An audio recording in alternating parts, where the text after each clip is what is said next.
Dikeluka, l'invité de la rédaction. Monsieur le Président Sembe Bobo, bonjour.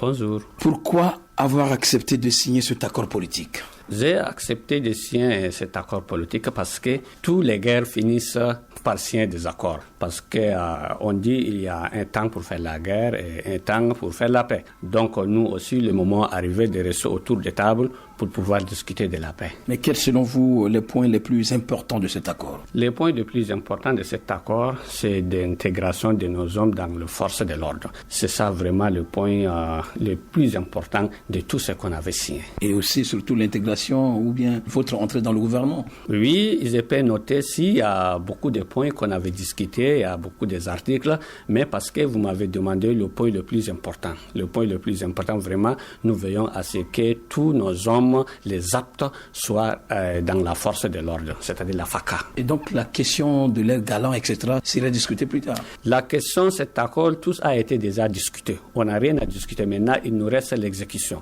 Et donc maintenant, on laisse ça tout dans la main du gouvernement. C'est au gouvernement de voir, parce que nous, on a déjà fait de notre. Monsieur, êtes-vous prêt à respecter l'engagement de déposer définitivement les armes ? Effectivement, si ça n'est pas le cas, aujourd'hui, je ne devrais pas être à Bangui. Nous, on n'a pas de parole, nous, on n'est pas des politiciens, nous, on est des soldats. Et notre origine, on est des éleveurs. Donc, c'est pas dans notre sang de vouloir parler à deux langages ou bien à trisser ce qu'on avait dit. Donc, pour nous, l'engagement est ferme, on va le respecter à 100%. Mais vous avez déjà signé plusieurs accords sans respecter cela ? Non, ça vous vous trompez. Nous, on n'a jamais violé l'accord. Et si vous me le permettez, moi, je vais aussi accuser le gouvernement comme vous m'accusez maintenant. C'est le gouvernement qui a violé et non mon mouvement. Que répondez-vous aux Centrafricains qui doutent, monsieur Bobo, de la sincérité de votre engagement ? La sincérité, je venais de dire que nous, on n'est pas des politiciens.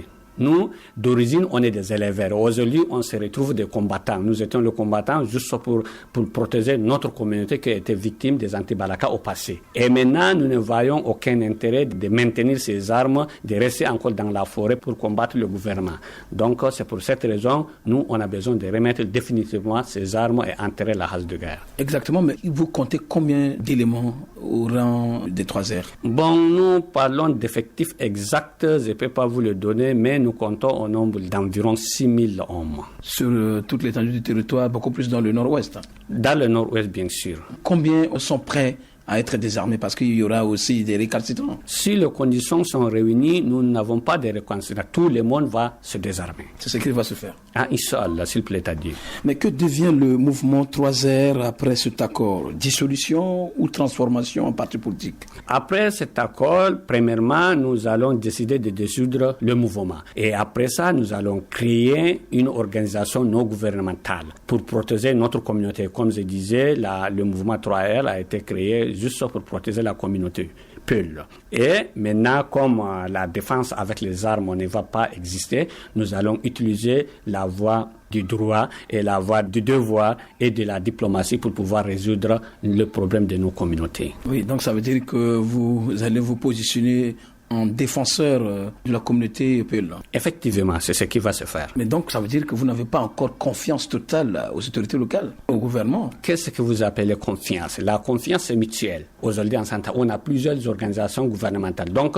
nous avons voulu aussi le nôtre, une organisation gouvernementale ici d'un mouvement, ici d'un groupe armé. Et pour protéger notre communauté comme nous le faisons au passé dans le groupe armé. Avez-vous des garanties, par exemple, concrètes du gouvernement concernant votre réintégration? La garantie, c'est les paroles des deux chefs de l'État. Je ne crois pas que vraiment des chefs de l'État vont se réunir et vont parler d'une chose qui ne va jamais aboutir. Premièrement, le chef de l'État centrafricain, le professeur Fossé Askan Touadéra, et secondo, le chef de l'État tchadien, le maréchal Mohamed Idriss Déby Itno. Donc, les deux, ils nous ont parlé, ils nous ont rassuré que vraiment ça va aboutir et on a confiance à leurs paroles. En cas de non-respect, par exemple, de ces engagements par l'État ou bien par ces deux chefs d'État, quelle serait votre réaction? En cas de viol, premièrement, on va revenir vers les garants et précisément le Tchad, parce que c'est eux qui sont les garants.